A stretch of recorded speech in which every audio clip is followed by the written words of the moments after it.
안녕하세요. 성도 여러분, 반갑습니다. 오늘은 153 성경 통독 제95일차 되는 날입니다. 오늘은 책갈피를 사용하시면 도움이 될 것 같은데요. 먼저 이사야서 65장과 66장을 읽고 열왕기하 20장과 21장, 그리고 역대하 32장과 33장, 마지막으로 나훔 1장과 2장을 읽게 되는 일정입니다.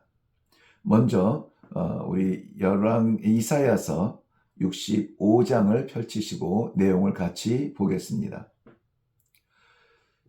이사야서 65장은 1절에서 7절 내용을 보면 하나님을 분노하게 했던 이스라엘의 범죄, 대표적으로는 우상 숭배였죠.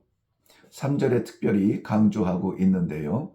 우상 숭배는 언제나 누구나 하나님 앞에 가장 큰 죄가 될 것입니다. 동산을 만들고 벽돌에 제단을 쌓았는데 이것은 하나님의 명령이 아니라 사람의 계획이고 뜻이었습니다. 그 백성이 무덤 사이에 앉아 있다라는 표현을 사용하고 있네요. 하나님께서는 반드시 보응하리라 하는 하나님의 뜻을 선포하십니다. 그렇지만 하나님은 이러한 엄격하고 엄중한 심판 중에도 남은 자를 통한 하나님의 구원을 보이시겠다는 소망의 말씀을 하십니다. 16절 말씀 보면 이 소망을 가득 담고 있습니다. 혈통적으로 이스라엘이 구원의 조건이 되지 않습니다. 진리의 하나님을 향하는 자라야 하나님의 구원의 백성이라 부를 수 있겠습니다. 17절 이후에 보면 회복하심에 대하여 이렇게 소개하고 있는데요.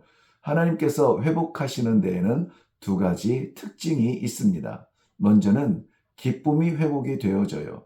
신앙생활을 하면서 과거의 내가 아니라 무언가 새로운 내가 된 듯한 이러한 것은 어디에서 시작하느냐? 우리가 그리스도 안에서 기쁨이 먼저 회복이 된다는 것입니다. 그리고 두 번째 특징은 어느 정도 우리의 연약한 부분들을 고쳐 쓰시는 것이 아니라 아예 새 것으로 보라 새 것이 되었도다. 새 것으로 교체하시는 것을 볼 수가 있는데요. 그 대표적인 이름으로 새 하늘과 새 땅을 우리들에게 소망으로 주십니다. 그러니 모래성 같은 그림자 같은 살아가고 있는 지금의 세상이 아니라 하나님의 구원의 완성은 완전한 새 하늘과 새 땅이 될 것을 말씀하고 있습니다. 이사야서 66장을 넘어가 보겠습니다. 이사야서 66장은 이사야서 전체를 정리하는 내용을 말씀하고 있는데요. 먼저는 하나님의 임재와 하나님의 편재성을 인정하는 것입니다. 임재는 우리 안에 거하시도록 임재하시는 것이고요. 편재성은 우리 안에만 갇혀 있는 것이 아니라 구원하시고자 하는 지구촌 모든 곳에 어디에나 계시는 하나님을 말씀하고 있습니다. 거기에서 아이러니하게도 그의 백성들의 범죄, 특별히 아까 그 우상 숭배에 대해서 얘기했는데요. 우상 숭배뿐 아니라 그릇된 제사의 형식 모두를 지적하고 있습니다.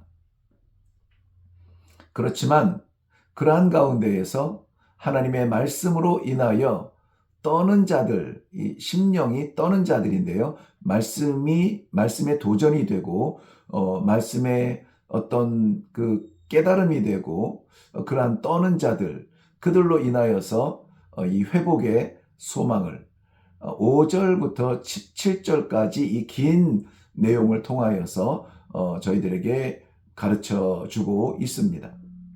그래서 18절 이후에는 그 모든 것 지난 후에 마지막 때에 대한 현상을 말씀하고 있는데요. 굉장히 중요한 대목이죠. 마지막 때의 현상, 어떤 일이 일어날까요? 첫째는 모든 민족이 여호와 앞에 설 것입니다. 그러므로 지금 이 시대에 선교를 위하여서 달려나가는 선교사들은 자신들의 인생의 스토리가 아니라 모든 곳, 지구촌 모든 곳이 이 복음, 하나님에 대하여서 알고 그리고 믿고 하나님 앞에 설 수 있도록 마지막 소식을 전하는 일로 나가는 것입니다. 그것을 위해서 특별한 사명을 주시는데요. 19절 하반절 보시면 19절 하반절에 나의 영광을 뭇 나라에 전파하리라. 네, 우리가 믿는 것으로 마지막 때를 기대하는 것이 아니라 뭇 나라에 전파하는 사명을 주고 있습니다. 이것이 성경이 말하는 특별히 묵에 있는 이사야서에서 말하고 있는 마지막 때의 모습입니다. 두 번째는 그러한 가운데에서 참된 예배가 회복이 됩니다. 예배는 온전히 하나님의 이러한 놀라운 사랑과 은혜의 구원의 영광을 찬양하는 것입니다. 사람이 만족하는 예배가 참된 예배일 수 없습니다. 예배는 하나님께 향하는 것이죠. 그래서 마지막 때에는 이 참된 예배, 내가 아니라 하나님께서 영광 받으시는 그러한 예배가 회복되는 것입니다. 그래서 우리는 참된 예배를 힘쓰는 것입니다. 내가 무언가 얻고 누리는 예배가 아니라 심지어 우리가 얻는 것이 없을지라도 하나님께 영광이 되는 예배가 어떤 예배일까? 이것을 가지고 우리는 고민하고 실천하는 그러한 사역이 될 것입니다. 그러므로 여호와의 날을 사모하는 백성들은 복음의 증거 그리고 진정한 예배의 회복 이것을 위해서 힘쓰는 것이죠. 일회교회가 버겁지만 힘쓰는 이것을 위해서 힘쓰고 있다면 잘하는 것입니다. 우리는 정말 이 마지막 때를 향하여서 하나님께서 계획하신 회복을 위하여 애를 쓰고 있는 것입니다. 완전하지 못할지라도 그러나 애쓰고 수고하며 힘쓰는 우리의 모습을 하나님께서 보실 때에 아름다운 예배로 받으실 것입니다. 네, 열왕기하 20장으로 건너가겠습니다. 열왕기하 20장의 내용은 히스기야 왕이 병 들었습니다. 죽을 병이라고 그렇게 말씀하고 있는데요. 그 병은 7절 말씀에 보면은 그 7절 말씀에 근거해서 정확하지는 않겠지만은 피부에 관련된 병인 듯한데요. 어쨌든 이것으로 인하여서 죽게 될 지경에 이르릅니다. 히스기야는 자신이 이제까지 하나님 앞에 몸부림쳤던 행함의 믿음을 근거로 하여서 하나님 앞에 나아가 기도합니다. 그는 진실과 전심으로 이렇게 기도하죠. 자신이 하나님 앞에 행했던 것을 기억하여 주옵소서. 그래서 우리는 하나님의 기억에 남는 그러한 신앙생활의 흔적을 위해서 또한 애써야 합니다. 어려움을 당했을 때, 힘들 때에 마지막 자리에서 무턱대고 하나님의 은혜만 구할 것이 아니라 우리가 이토록 수고하고 애쓰며 주의 영광을 위해서 힘썼습니다. 하나님 기억하시죠? 라고 말할 수 있는 그러한 열매들이 있으면 좋겠습니다. 그것은 대체로 두 번째 그가 기도했던 중심이 선하게 행한 것을 기억해 달라는 것입니다. 그냥 열심히 살았다가 아니라 그 열심을 낸 자리가 선한 일을 위해서 힘썼다는 것이죠. 선한 일, 하나님의 뜻입니다. 그리고 이 모든 것을 담아 정성으로 나아가 하나님 앞에 기도하는데요. 간절한 마음으로 기도합니다. 성경은 심한 통곡으로 기도했다라고 말하죠. 그래서 자신이 진실과 전심으로 행했던 것, 특별히 선한 일에 힘썼던 것, 그리고 통곡하며 간절하게 기도했던 것. 이것이 기도의 전적 모델일 수는 없지만 그래도 이러한 증거가 있고 근거를 보았을 때에 우리의 기도도 이렇게 할 수 있는 기도라면 얼마나 좋을까? 하나님 앞에 고상한 척 우리의 인격을 간직한 채 그렇게 하는 기도가 아니라 아이처럼 정말 배고플 때에 간절하게 배고프다고 말할 수 있는, 진짜 배고프다고 말할 수 있는 그런 간절한 기도가 우리의 자리에 있으면 좋겠습니다. 하나님께서는 그 응답으로 10도나 물러가는 해 그림자를 표시로, 증표로 그의 생명을 15년 연장해 주십니다. 15년. 당장의 죽음은 면했지만 이것도 여전히 제한적이죠. 15년 후에는 저가 부름받을 것입니다. 연장된 15년, 과연 우리가 생각하는 전적인 축복일까요? 저는 이것을 단지 더 기회를 얻었을 뿐이라 연장된 기회 정도로 생각하고 싶습니다. 생명의 장수와 연장이 축복이라면 무슨 의미가 있을까요? 연장된 그 수명 가운데에 저가 어떻게 살았는가? 악을 더했다면 벌을 더할 것이요. 저가 의를 더했다면 하나님의 영광을 더하게 되는 것 아닐까요?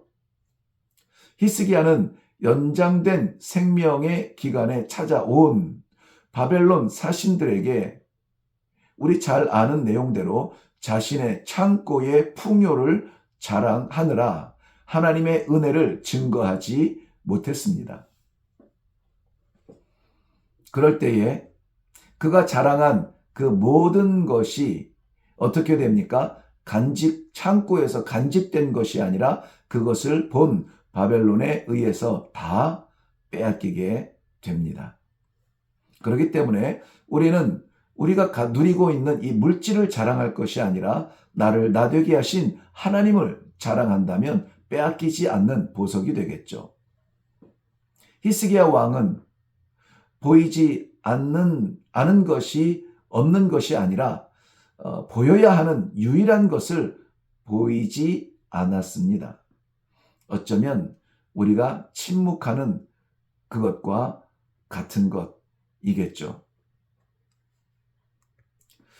열왕기하 21장입니다.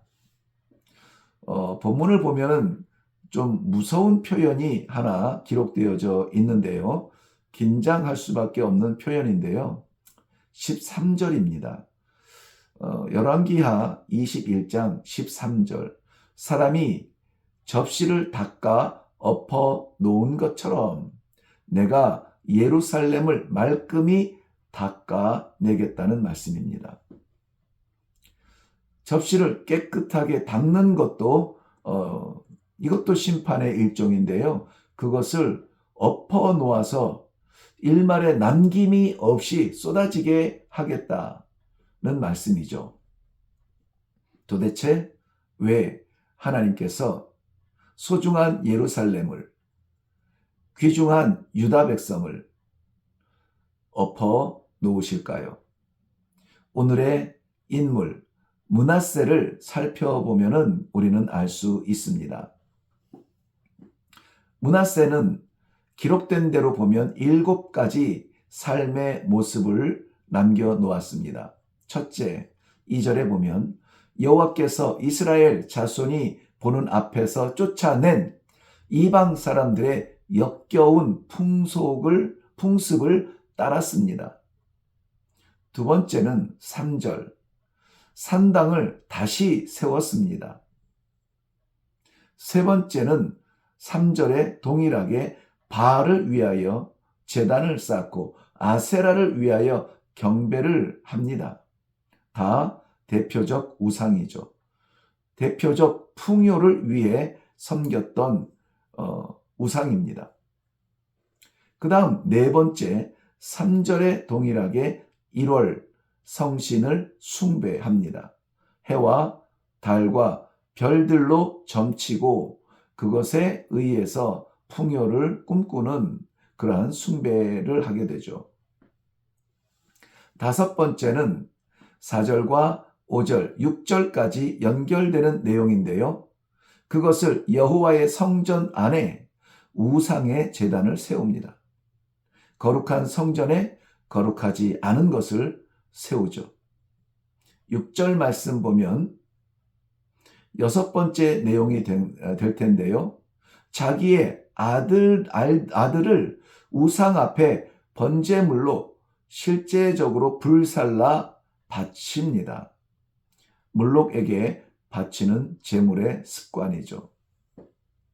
일곱 번째는 거기에서 멈추지 않고 점쟁이, 마술사, 영매, 영을 연결해주는 그러한 영매들을 곁에 두고 그들을 의뢰합니다. 이해가 되시나요? 저는 이해가 안 됩니다. 그런데 정말 이 어리석은 이해할 수 없는 일들을 합니다. 지금도 합니다. 그의 삶의 평가는 간략하게 기록이 되는데요. 그의 삶의 평가, 첫째, 다윗의 길에서 떠났다. 둘째, 성전을 우상들로 부정하게 만들었다. 셋째, 신의 산 언약을 버렸다는 겁니다. 므낫세를 이어서 그의 아들 아몬이 왕에 오릅니다. 그렇지만 아버지와 다를 바 없이 악행 속에서 2년 만에 암살당하는 그러한 왕으로 기록에 남습니다. 네, 우리는 역대하로 가서 역대하 32장을 봅니다. 믿음이 견고해지는 최종 단계처럼 따라온 시련의 모습이 기록되고 있습니다. 믿음이 견고해지는, 튼튼해지고 단단하게 세워지는 그 마지막 단계, 그 훈련은 시련입니다. 바로 아수르의 침략이죠. 아수르의 산헤립이 예루살렘을 침략할 때에 이스라엘의 하나님을 모욕하며 조롱합니다.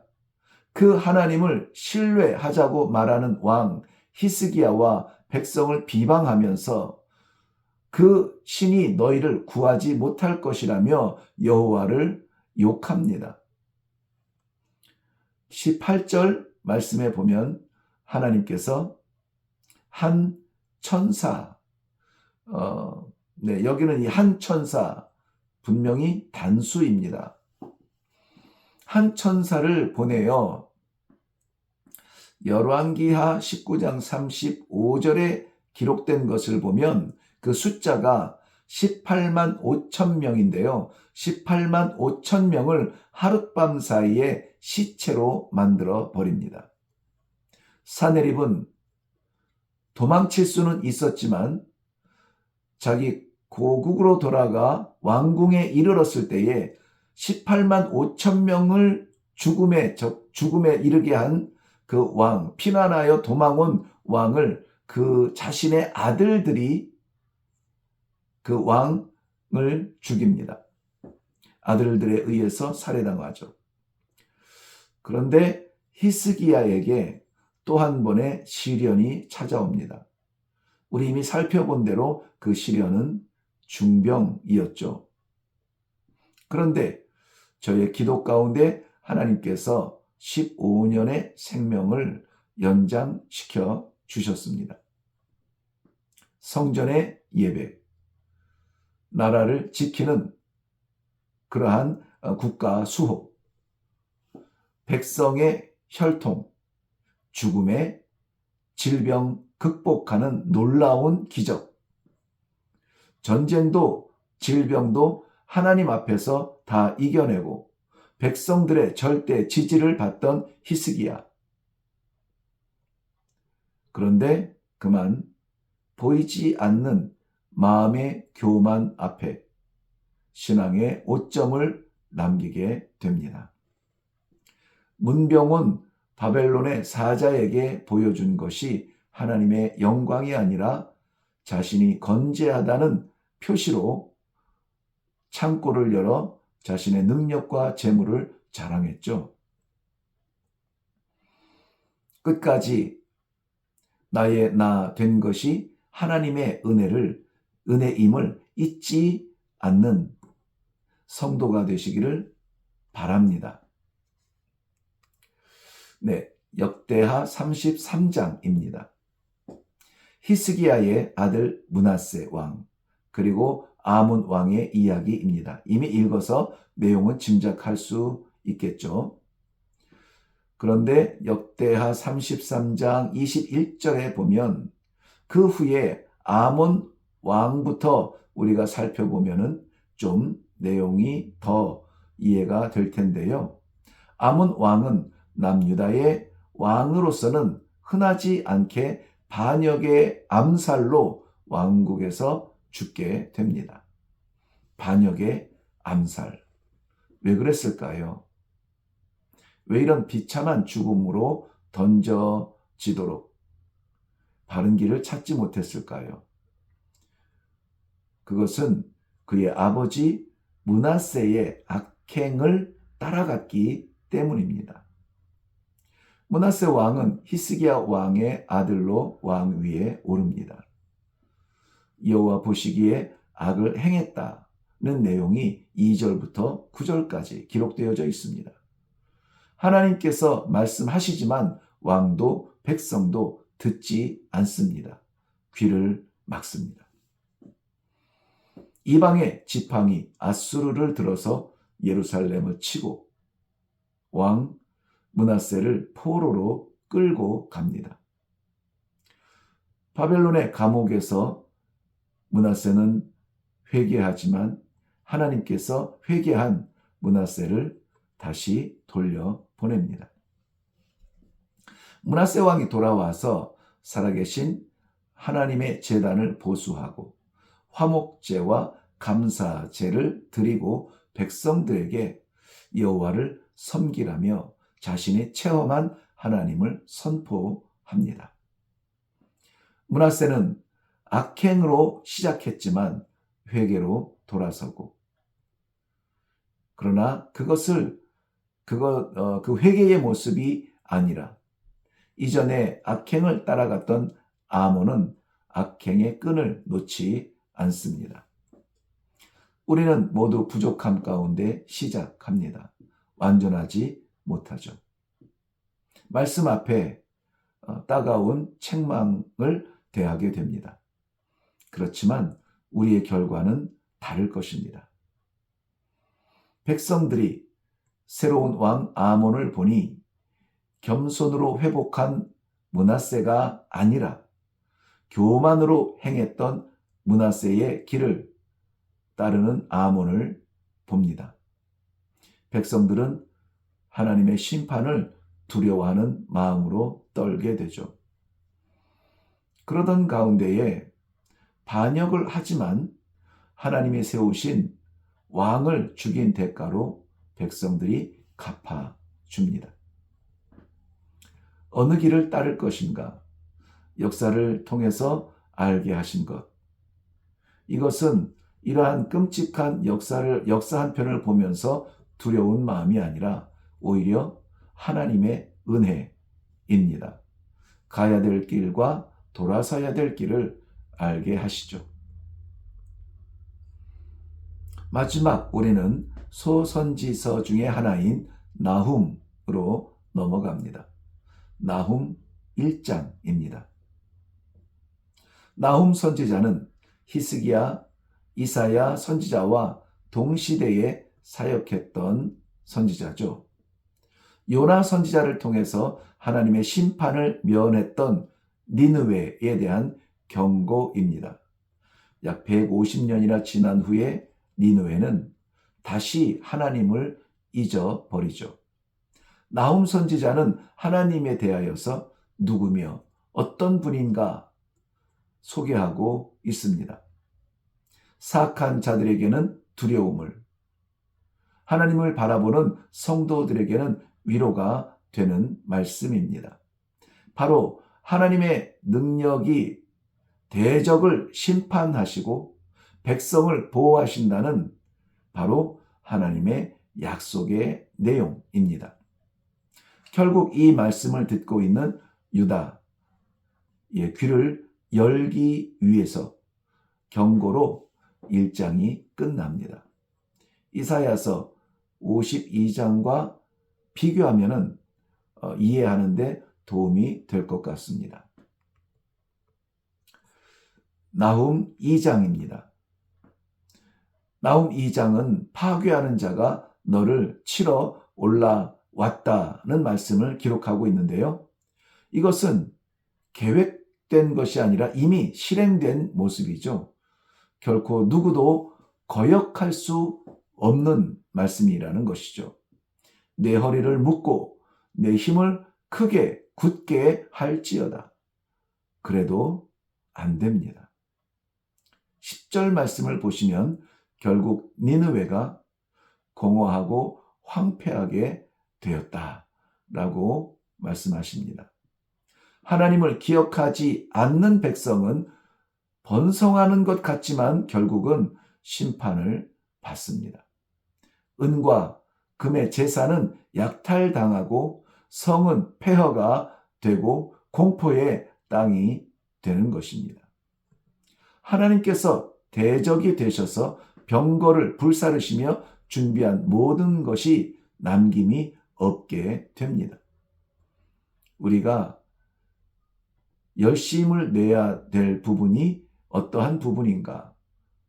공허하게 힘을 낭비하지 말아야 될 부분이 어떤 부분인가? 우리에게 생각하게 하는 그러한 말씀입니다. 네, 오늘 저희들에게는 좀 시간이 많이 걸리겠지만 너무나 귀중한 말씀이 담겨져 있어서 여러분 통독하실 때에 하나님의 또 약속이 그 가운데에서 선포되어지기를 저는 간절히 바랍니다. 네, 수고하셨습니다.